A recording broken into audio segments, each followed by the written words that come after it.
Hello everyone, my name is Anuj. I'm a second year medical student at GMC Nagpur. Welcome to my channel. And on a serious note here, on the ongoing pandemic of COVID 19, I personally requested a lot of you to just stay home. If you're staying home, you're less likely to get the infection yourself, and if you have it, you're less likely to transmit it to other people. My heart goes out to all the families who have been affected by COVID 19, and I hope everything turns out to be correct in the end. With that being said, let's get on to today's topic. For those of us who are really bored at home because we are extroverts and we like to go out, here are some things that I have been trying out for the past 3 days that I've been home, and I hope that you will like them. Let's start from today. Today in the morning, when I woke up, I had absolutely no idea what to do, which is unlike most days. So I hit up my best friend. I told him, "Hey man, what's up?" He said I had to do some journals and stuff like that. Well, I said, "What do you think I should do?" He said, "You should probably study." I was thinking the same thing, Ashutosh. The first thing I did was get my mind into what I wanted to study. Now, this can be a bit confusing, this can be a bit overwhelming. You might be lagging in a lot of subjects, you might be ahead in a few of them, but in the end it boils down to what you're really interested to study. And for me, it's most of the time it's pathology, and hence I have picked up a book and decided to study. But here's the catch. Once I went to study in the same place that I had been for the 3 days, it just doesn't motivate me anymore. One thing that I always suggest you guys, if you've lost motivation in one place, just shift your position of study to someplace else, and that would instantly regain all your motivation to study. I took my beanbag out to my gallery, placed it there, took all the essentials that I wanted to, the book, the iPad, the earphones, I think. Yeah, that's all I took, the highlighters, and I was done, and I was sitting, opening the book in the balcony, and that was the closest that I could get to my environment right now. And I studied. What my today's topic of study was actually the hepatic pathology. That means hepatitis, hepatocellular cancer. And while studying, I noted a really beautiful thing. I know a lot of you people don't take biochemistry that seriously, but all of this, what I was studying in pathology, had already been covered in biochemistry the last year. Hence, studying through it was merely just revising all of that I've been done last year, and then just adding a few more points as I go along the way. This is the point where it clicks, and this is where I think I should tell you, if you're in first year, focus on all the subjects. They will definitely connect in the higher studies. You can remember the minor differences by comparing them in a table format, because let's take an example of hepatitis caused by viruses. Viral hepatitis can be of A, B, C, D, E and G types, and there are only minor differences among their courses and prognosis, and only minor differences in the method that we're going to diagnose them. And these minor differences, if you try to remember individually as a whole, I don't think will yield you as much as information as a tabular format will. Hence, for those of you who are having trouble remembering the small details of the different things grouped together, make a table out of it, read the table 2 and 3 times. A visual impact will be there, and you will learn it instantaneously.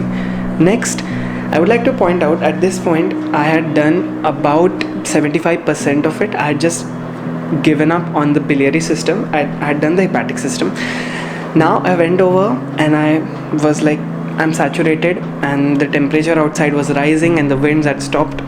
So I went inside, and now this is the important time where I correlate whatever I studied with the actual clinical scenario.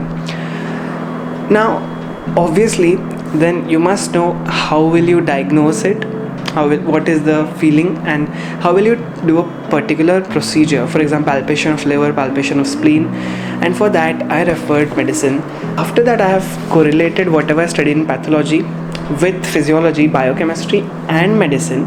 Now I know all of the things that I need to know to diagnose a patient, and also using pharmacology to treat him. This is the point where it all comes together, and this is the point that I turn on my face towards cases.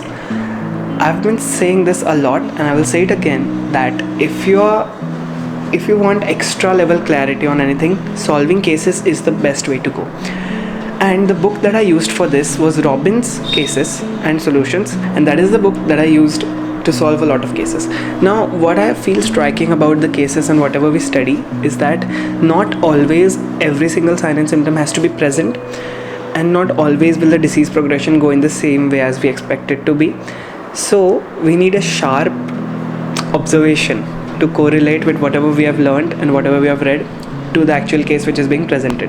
Now imagine solving 30 to 45 cases per day.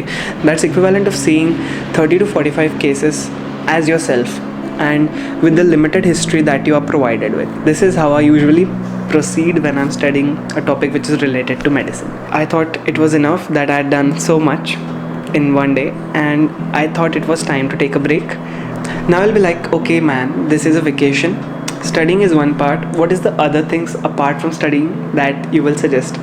And since the past two or 3 days, I have watched 2 movies. And that brings me to my next point, which all of you are probably following right now, because we are human and we all have a strong internet connection by now. So watching movies and watching series, I personally suggest don't stick on to series. It will drain a lot of your time, energy, internet and whatnot. Go with movies. They are much more sorted. Enjoying life as a whole, because as medical students we don't have enough time basically to do anything, because 9 to 5 college and after that studying, assignments and all of that, you know.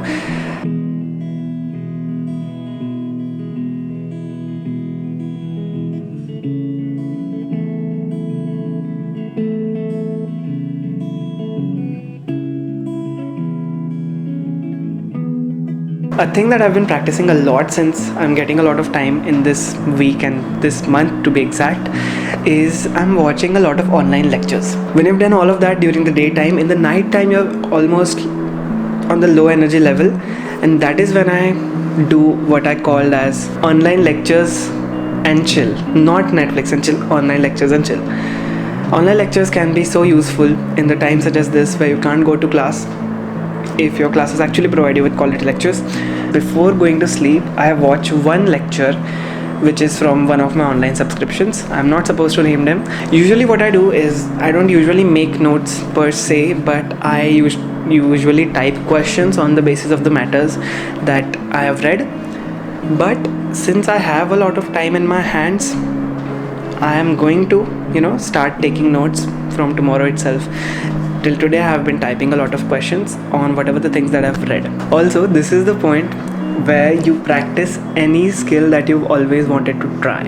For example, a lot of you have a really nice skill in drawing. Some of you have some skill in video making. Some of you have a skill in playing an instrument.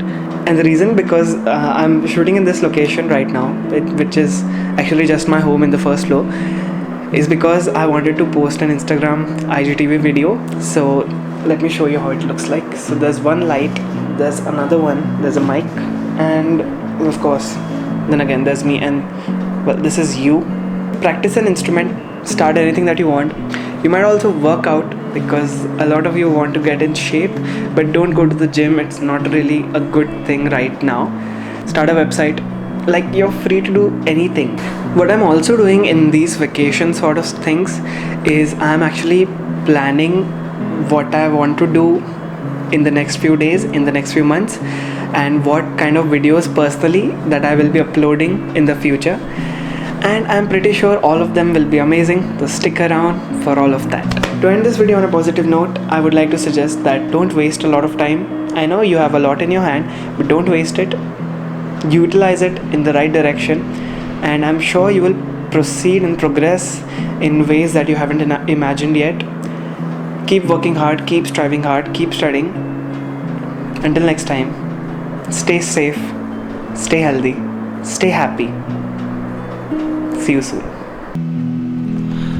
I know it may seem hard at this crucial point and the world is turning into chaos with so many people dying, but let's just keep all of that aside for one moment and see what the other effects of this pandemic has brought us. The oceans have never been cleaner. There is less plastic being dumped into them. The skies are so clear now.